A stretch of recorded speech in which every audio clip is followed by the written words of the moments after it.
yeah, the week before it shuts down, and then you know you got to cancel your wedding or whatever it is, you know, and funerals must have been quite awkward too. Yeah, You know, everything really. You know, I think it's crazy to just shut down like that. You know, and I just think it was they just pressed the button, you know, deliberately, because I think there's just so many problems out there. They had to just shut it all down. Yeah. In a funny way, you know, and sort it all out. Yeah. Slowly again, you know. Yeah. You know, I think everyone was going crazy, you know. They saw the reset button, mate. The reset, and they went, dude. Put your mask on now. Time to press reset. Everyone wearing a mask. Time for the new world order. Wear your nappies on your face now. Time for the new world order. You know. It's like if they said, everyone's got to wear rabbit ears now. They wouldn't, they? They'd all go over. It's time for the world to be one big global community. You know? Those that know what I'm talking about know what I'm talking about. You know, I won't go too much into detail because you know I don't want to disappear like I always say. You know, but you know, those who know, you know, those that know. You know, what's understood doesn't need to be explained, as they say. I mean, like they say everyone's got to wear a mask now when they go to shops and things, and rabbit ears. You know, people would. Some people would anyway, I think. Yeah. They follow the government. Yes. Yes. And then, you know, they're putting out fines. If you've got 4 people in your home, you might get fined £1,000 or something. You know, I thought, hey, what? Yeah. It's a joke. Telling people, oh, you can't see your relatives. You know, you can't go and see your loved ones or your relatives. You know, you can't go to the hospital and visit your loved one or your relatives when they're about. You know, there's a lot of people out there that were not able to see their loved ones while they were going. Didn't even get to say goodbye. Didn't even get, you know, be able to, you know, be there to hold their hand or to comfort them or whatever while they were transitioning, you know, transforming, you know, their energy transforming into the next, going on to the next life, you know. So yeah, there's a lot, you know. They did say everybody in the world's got to have this jab. But think about all the people out there, mate, that had loved ones in the hospital during that 2-year period, or 18 months to 2-year period, however long you want to look at it, yeah? Where they were unable to see their loved ones who were dying. I know, it's wicked. Like, you know, it's that's why like, I find it pretty wicked. And then for it to come out and say, basically, that the survival rate of the virus is something like 99.4% or something like that, survival rate. So basically it's only killing 0.7% of people, which is the same amount that the flu and pneumonia and bronchitis and chest infections and all these kind of different things that kill people sometimes every year, you know what I mean, predominantly older people, if you see what I mean, you know. So I mean, I think like you've got all these big hospitals out here and all doctors and all these pharmacies everywhere, right? Yeah. But I don't think we need it all. I think it's just too much. You know, I think it's, you know, personally, when that virus shut down, I thought I was really wanting to keep away from hospital just in case I never come out again. You know, do you know what I mean? I think it's a pretty scary place. Yeah. You know, I think they're a little bit unnatural, hospitals. Honestly, mate, that was the #1 place to avoid during that whole period, and I'm thankful that me and my family were able, me, my wife and my kids and our families were all able to keep away from those places during that time period. You see what I mean? You know, thankfully. I mean, I think those hospitals love customers going in there. They love cutting up people, I'm sure, you know. Personally, I wouldn't want to do that job. You think they like cutting up people? No, yeah, but like, I can't imagine doing a like surgery job, to be honest with you, all day long, every day, all my life, or whatever. Well, I know they get paid a lot of money. I admire them only because if they're a really good surgeon and they're able to help someone to prolong their life through an amazing surgery that they've performed to really help that person in with their health and like for their future, you know, so they can have maybe another 15-20 years longer of life or just whatever the case may be, because sometimes obviously they have to do heart bypass surgery and stuff like that, don't they? People that have heart attacks and stuff like that. I'm not into transferring and all that. No. I don't like heart. You know, do you know what I mean? I think that's a bit dead. That's different. Swapping. Yeah, that's different. It's a bit like body swapping or something. You know, dead. It's just not right. Well, I was going to say one of the Rockefeller families. He had, before he died, he had seven heart transplants. And there's been people out there that have been waiting for one for years, you know what I mean, to save their life and could never get one. Huh? Money talks. He died at 101 years old he died. But he had seven heart transplants, you know, during his life.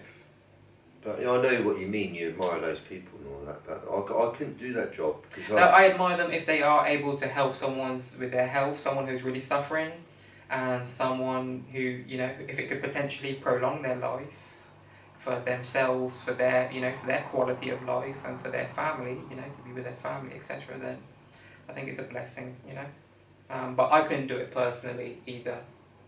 I couldn't do it. It's not my cup of tea. I couldn't do it as an occupation, to be honest with you. I wouldn't want to do that, you know. Mm-hmm. You know. Yeah, maybe it's, I don't know whether it's right or wrong. Sometimes, you know. I think medicine... It's playing godly in a kind of way, you know, with people's lives sometimes, I think, and some things go wrong. But I think at the same time, we have... I don't know, I think with science and medicine has come a long way today, if you see what I mean. I'm not saying, of course... Maybe too far. And probably too far, exactly. But I'm not saying that I agree with all of it, because as we know, a lot of these pharmaceutical companies are, a lot of the medications and stuff that they create usually have a lot of detrimental effects to people that take them, if you see what I mean. But in terms of like natural remedies and holistic remedies and all this type of shit, like there's herbs and there's all kind of different shit, all types of different herbs and all kind of different stuff that nature has provided for us, if you see what I mean, as natural remedies for pain relief, for all sorts of different stuff, you know, different ailments, and, you know, all sorts of stuff. So I think to me that's the best route to go, you know, holistic, you know, don't, you know, all that pharmaceutical medicine and all that kind of stuff. No, you know, like, you know, we're not opposed to them, because we understand that science and medicine has come a long way and it has done a lot to help human beings, if you see what I mean, to prolong life, to help people with their pain, or, you know, with their impairment, or whatever they've got going on with them, if you see what I mean. You know, we're not opposed to it completely, because it does, you know, in different ways it has helped a lot of people. But on the flip side, there is that aspect of, you know, a lot of these medications are highly addictive, and people, you know, they end up having a lot of bad side effects from them, if you see what I mean, as opposed to the holistic remedies, if you see what I mean. You know, the natural shit that's good for you, and just, you know. So. I think, like, the soul is the soul. Yeah. You know, and then sometimes you go to the doctor, right, for certain reasons, right? Yeah. Like, something that they can't change, something that's happened in the past. Yeah. Some sort of abuse or something, right? Something they can't change. Yeah. They put you on some medication to make you sleep, and it's not going to change anything really, apart from make it worse, if you see what I mean. Yeah. You know, it's not when you go see a doctor, and you tell them you've got a few problems, your wife just left you, whatever, and they don't just sort of say, "Oh, right, Mr. You know, here's a banana, and here's some money, you know, a couple £100 to help you out, and just drink some water, and just try to relax, all right? There's nothing you can do, you know, Mister. You know, just relax. There's nothing, you can't change it. You know, just have a banana every day." They don't say that. They give you some big knockout pill that's going to knock you out and kill you. Yeah. In a kind of way. Yeah. You know, and I don't understand it. You know, and like sometimes when I go to these doctors, all right, yeah, and you look on the notice boards, all right, and they're so grey and boring, and phone this number or whatever. but there's no real artistic work Yeah. on those boards to help people mentally properly. You know, sometimes I think like you can put artwork up to explain somebody's mental health problem through art. Yeah. You know, and I don't think sometimes people, a lot of people out there, you can't even read or write. Yeah, true. And unfortunately, yeah. Yeah, and this is why it's not right. You know, because they need to put images up there that will explain mental health in a funny way. You know, and I don't think they're helping people sometimes. They're actually making people worse because they're not helping them. You know, so they get isolated more. If people don't get help, they get more alienated or whatever, honestly, yeah. And the alienation gets worse, alright? And with alienated people, because I know a little bit about it, an anger builds up with them, you know, and it's like an anger, you know, a real anger that won't go away because they're angry because they've not been rightly treated, and that will build up and build up, honestly, you know. To be honest with you, I've got that inside me. Yeah. Because I've not been rightly treated in my life, you know. So Josh, I feel like you've had a couple of problems, you know, like you nearly got shot, whatever, you know. Yeah. But my problems are a little bit different to Josh's, you know, and you know. Well, a lot more than that, mate. I mean, through a hell of a lot more shit than that, I can tell you that. No, no. A lot more. I expect everyone. That was kind of one of the kind of like almost like the icing on the cake, if you see what I mean. Thankfully, it didn't. You know, thankfully it wasn't. You know, thank God. You know, well, you know, I mean, for a lot of shit, that was just one of the worst shit, if you see what I mean. You know. But I think we all have, alright, been through shit. But it makes you who you are as a person. Makes you stronger. Yeah, you know, makes you appreciate life and what you've got, and reminds yourself that no matter what life throws at you, that you can overcome it. Yeah, that's and you right. can hopefully come out the other side of it better and stronger, whether it be mentally, physically, psychologically, etc., emotionally, etc. You know. So. Like me personally, you know, I had a bit of a difficult life in my childhood, whatever. But I also had a nice life, you know. At the same time, I'd got a lot of nice memories to remember. Then as I was growing up, you know, I wanted to leave my home, you know, my mum's when I was about 22, I suppose. Then I met a girl. Yeah. Right, then next minute, you know, I met her, you know, I made her pregnant, right. Then, you know, that didn't last long, 3 years, right. And then I was out, you know, because she met somebody else, all right.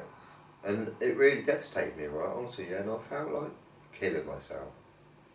Yeah, I really felt like ending it because you know, you work a long time, you love and whatever, and then all that success is completely gone out the window. You know, you know, and it's something that can't be fixed in the kind of way either. You know, you're left homeless a bit. You know, walking on the bridge or something, and you are really thinking of jumping. You know, ending your life because you know, some people do, don't they? Some men do, or whatever, or some women do. They end it all. They can't handle going on the next day, do you know what I mean? Because of the pain. Yeah. Right? And anyway, I decided not to do that, you know. Yeah. Just, you know, I decided just to go weight training, you know, and I did. And I started playing badminton, you know, and then not long after, I met a really beautiful woman, you know, and then I had 2 children with her, you know, and then she ended up, you know, doing the same thing after 13 years, so I lost it again, which angered me, you know. So, you know, all that success was just taken away from me by somebody because they fell in love with somebody else. Yeah. You know, and that's not fair. So I've got a lot of anger in me, really. Where you at in, right? And I like. Well, I've learned how to. It was a long. I've been through a long. It took me a long time to really, you know, find myself and to really, you know, transform my life and who I was as a person, if you see what I mean, and letting go of that. All that anger, all that built up anger that I had up in me, you know, all the built up anger I had built up inside, and all that other shit. I learned how to let all that shit go, if you see what I mean, you know, and learn to, you know, and learn to forgive people, not, you know what I mean, for me, you know, not necessarily always for them, but for me, if you see what I mean, so that, you know, I can move on with my life, you know, learn to, you know, So, you know, you've got to learn to forgive people so that you can have peace of mind as well sometimes, you know, so that you can say, you know what, I forgive you. And, you know, it doesn't mean that you've forgotten, you know, you can forgive them. You can forgive them and say, listen, I want to stay as far away as possible away from you. Even though I forgive you, I still don't want to be around you, if you see what I mean. But sometimes you forgive people for your own peace of mind. So you used to say, what, I've forgotten all about that now. It's in the past. It's done and dusted. It's done. It's gone. I'm moving on. You know, I'm not going to allow this one incident with someone that was negative in whatever way to affect my life going forward. It's in the past. I've forgotten. It's almost like I've forgotten about it. It's gone. I'm moving on. But there is some things that can be forgiven. Some things, yeah. Right, you know, or very hard. I mean, or very hard to forgive. Whatever happened to you, yeah. Yeah. Is you know, whatever it is quite bad, whatever, yeah. Yeah. But mine's different to yours, right? And I'm not. I'll forgive my ex-wife, whatever, yeah. Yeah. She's crazy, but you know, I'm not. There's things that I'm not going to let go.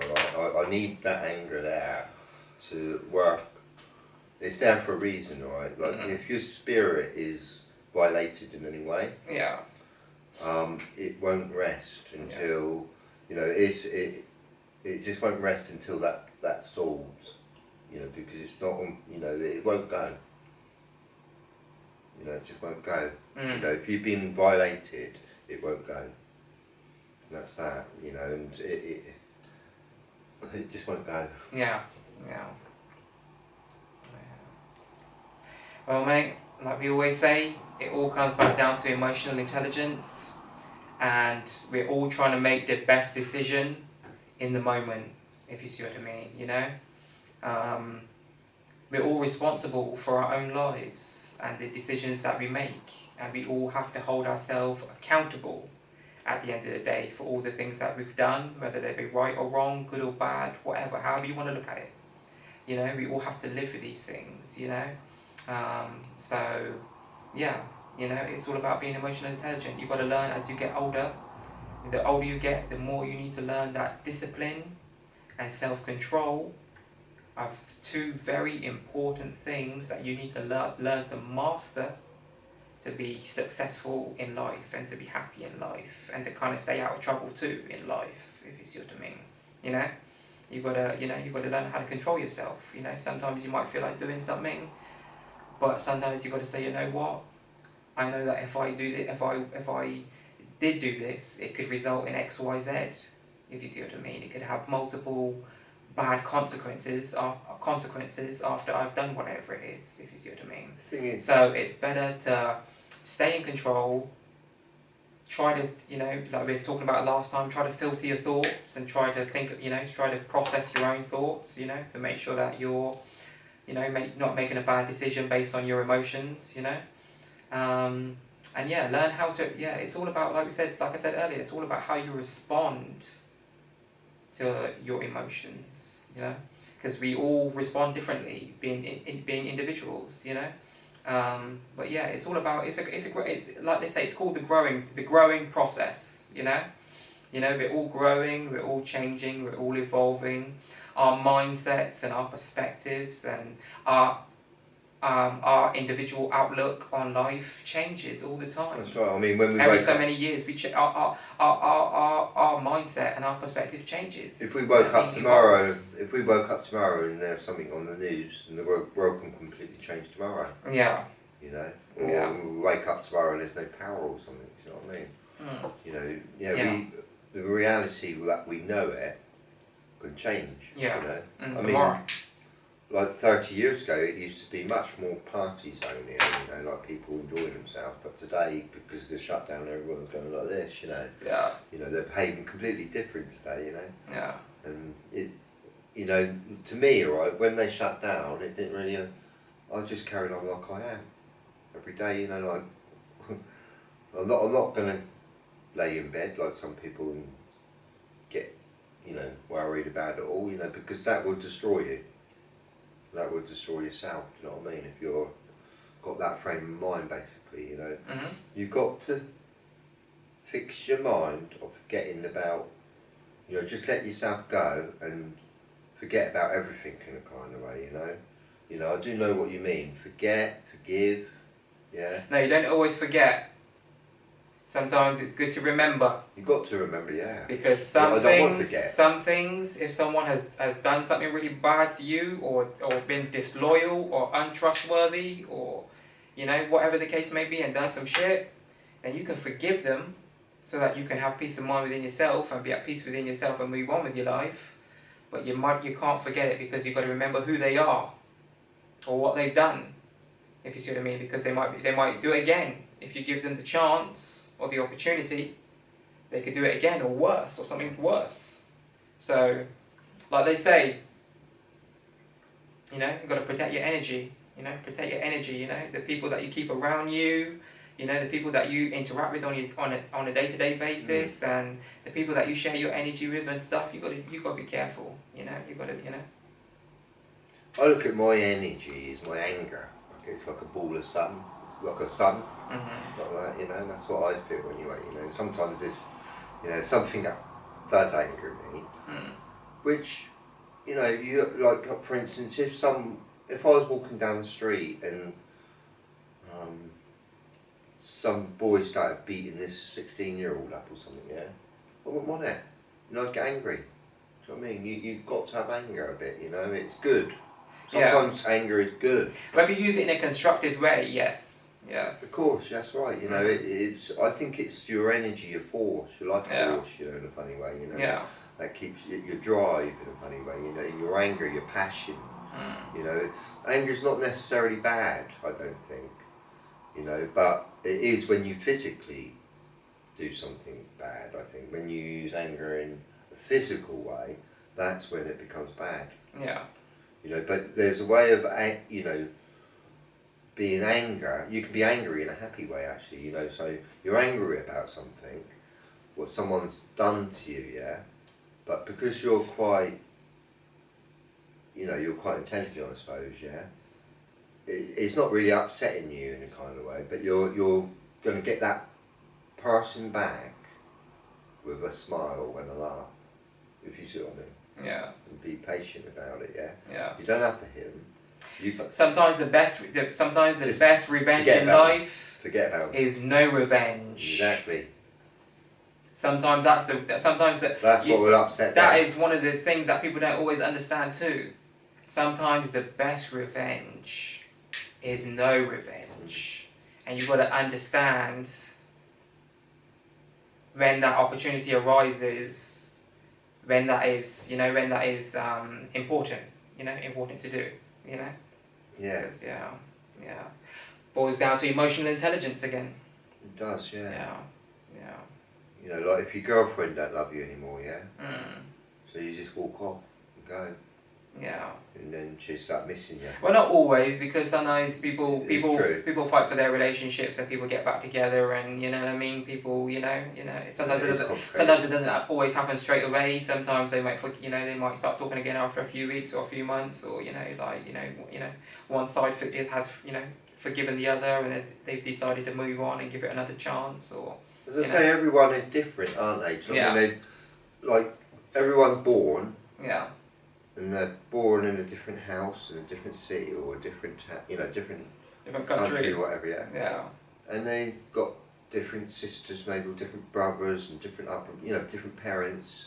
You know, and sometimes those parents are not very good parents. You know, one might be bipolar, or one might be, or they might be perfect, or both of them, and happy.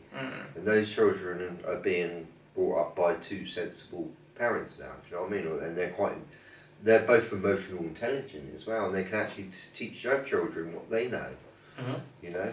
But then there's other couples that ain't got a clue, and they just watch telly all day, and they ain't got a clue, or they had any love themselves, or any proper upbringing. So how can they bring their children up properly when they've not been educated whatsoever, and I really do strongly believe, that there's no evil in the world. This is what I really believe. In my ex-wife, alright, she took everything away from me, alright, whatever. But she had mental health problems, right? And she's just not educated, right? She had a bad childhood. She was abused, whatever, and her parents weren't correct. You know what what I mean? Her dad was pretty nasty, whatever, yeah. You know, so she was not brought up properly, you know, and when I met her, I didn't know much about her and fell in love with her, you know, and then took on all her problems, which I didn't know about. Yeah. If you see what I mean. Of course, yeah. You know, you don't know. When you meet someone, you don't know that you don't know the baggage that comes attached to that person. That's what you got to whether it be emotionally, psychologically, sometimes sexually, etc. Yeah. So financially, even. Like I think I've said in the previous episode, my previous girlfriend before my marriage, she was highly sexually abused. You know, when I first met her, I just kissed her. You know, it starts off with a kiss, doesn't it? Right, and then whatever, and then... It's sad that there's so many sick people out there in this world, mate. Yeah. That do these sick and depraved, sadistic shit to people, and do not realise... That's what it's the trauma it's dumbness that they inflict on people in the present moment and in that person's future.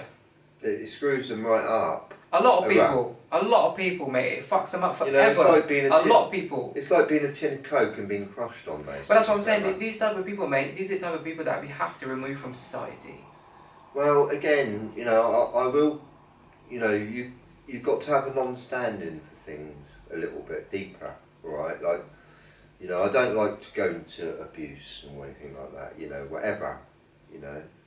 But like some men that do this, alright, they're just not educated, alright? They've not been loved at the child, something's happened to them, do you know what I mean? Well, sometimes they're not being helped themselves. Well, sometimes what does happen too is sometimes people who get abused end up going on to abuse others. That's right. Because it gets normalised to them as a child, and as they grow up, sometimes they end up regurgitating that same kind of behaviour and reenacting that. I mean, my life's been pretty difficult because I met that girl. Yeah. You know, so it's just no point. You've got. That's why I'm so strong actually, because I've gone through so much in hell in a kind of way. You know, there's a quote saying that you've got to go through hell to reach heaven. You know. Yeah. And I have gone through hell, honestly. You know, like I mean, even before that happened, you know, my mum broke up, whatever, you know, so I had lots of problems when I was a child, whatever, you know. Yeah. But like I said, I had a very beautiful child at the same time, because the reason is because I was a little bit different to every child. Yeah. And, you know, I love nature, I love birds, I love insects, yeah. So I was always happy, you know, because even if I was alone, alright, I wasn't alone, because, you know, like for instance, I woke up in the morning, alright, yeah, at my nan's, and I'd run in the garden, alright, and I couldn't wait to be with my aunts, you know, I love them. Yeah. You know, so you can't be alone if you love nature. That's a fact.